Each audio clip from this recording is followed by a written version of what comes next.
సింహాన్ని లాక్ చేసిన రాజమౌళి, ప్రియాంక చోప్రా, నమ్రత శిరోద్కర్, అదేవిధంగా మహేష్ బాబు కూడా ఆ పోస్ట్కి మాత్రం రియాక్ట్ అయ్యారు. అసలు దేని గురించి ఆయన పెట్టాడు? ప్రజెంట్ SSRMB 29 కోసం చాలా డేస్ తర్వాత ఆయన డైరెక్ట్గా చెప్పకపోయినా కూడా అది క్లియర్గా దాని గురించే ఉంది. సో ఆయన మాత్రం SSRMB 29కి సంబంధించి అసలు ఎలాంటి గ్లిమ్స్, ఎలాంటి పోస్టర్ రిలీజ్ చేయకుండా ఈ పోస్టర్ ఇది ఒక చిన్న ఒక 5 తింపి కొడితే 7 సెకండ్స్ ఉంటుంటుంది ఆ వీడియో.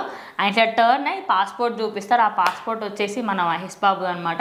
ఈ పాస్పోర్ట్ నా చేతిలో ఉంది, ట్రిప్పులు లేవు, ఫ్యామిలీ టైం లేదు, ఏమీ లేదు, నువ్వు నాకే టైం కేటాయించాలి.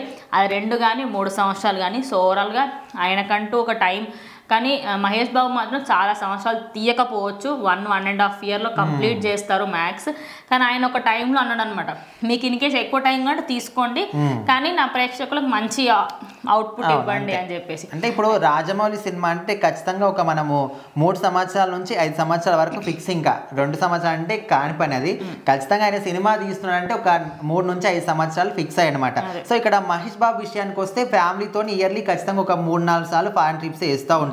సో ఇప్పుడు అట్లా పోతున్నందుకు ఈ విధంగా చేశాడని కొంతమంది అయితే అంటున్నారు. సో ఈయన పెట్టిన పోస్ట్కి అయితే వాళ్ళ ఇప్పుడు ప్రియాంక చోప్రా రియాక్ట్ అయింది, నమ్రత శిరోద్కర్ రియాక్ట్ అయింది, మహేష్ బాబు కూడా రియాక్ట్ అయ్యారు. వాళ్ళు ఏంటంటే ప్రజెంట్ ఒక్కసారి కమిట్ అయితే నా మాట నేనే విన్ను అంటూ ఆయన సినిమాలో డైలాగే మహేష్ బాబు పెట్టడంతో జస్ట్ ఆ ఒక్క ఆయన పెట్టిన కమెంట్కి ఇన్స్టాగ్రామ్లో కింద 2 నుంచి 3 లక్షల మంది లైక్ చేశారు ఆ ఒక్క పోస్ట్ని. అండ్ ఫ్యాన్స్ అయితే ఫుల్ హ్యాపీగా ఫీల్ అవుతున్నారు అనమాట. సో ప్రజెంట్ దానికి సంబంధించిన మీమ్స్ అన్నీ కూడా క్రియేట్ అవుతున్నాయి. ఇంకా మన ప్రియాంక చోప్రా అందులో హీరోయిన్గా చేస్తుందని అఫీషియల్గా తెలుసు అందరికి. ఇంకా అయితే ఫైనల్లీ అని తను పెట్టడం, నమ్రత శిరోద్కర్ క్లాప్స్ పెట్టి హమ్మయ్య అన్నట్టు తాను పెట్టడం, ఇలా ప్రతి ఒక్కరికి ఏంటంటే SSRMB 29 స్టార్ట్ అవుతుంది అనేది హ్యాపీగా ఉంది. బికాజ్ ఆయన సినిమా రాకుండా ముందే 1 ఇయర్ అంటే పోయిన సంక్రాంతి గుంటూరు కారం వచ్చింది. ఇప్పుడు ఒక్క సినిమా లేదు, జస్ట్ ఫోన్పేలో ఆయన వాయిస్ విని మాంగళ్య యాడ్స్లలో ఆయన చూసి హ్యాపీగా ఫీల్ అవుతాం. ఫ్యాన్స్కి ఒక సినిమా అనేది లేదు. ఆయన వాయిస్ ఓవర్ ఇచ్చారు. అండ్ అది కూడా నేను చాలా గొప్పగా అనుకున్నా. బికాజ్ ఆయన అసలు వదలడమే చాలా గొప్ప విషయం. అది ఆయన ఛాన్స్ ఇచ్చి చేసుకోండి పర్వాలేదు అని చెప్పడంతో ప్రజెంట్ ఆయన ఆ ఒక్క సినిమాతో ఇంకా ఫ్యాన్స్ అయితే కొంచెం హ్యాపీగా ఉన్నారు.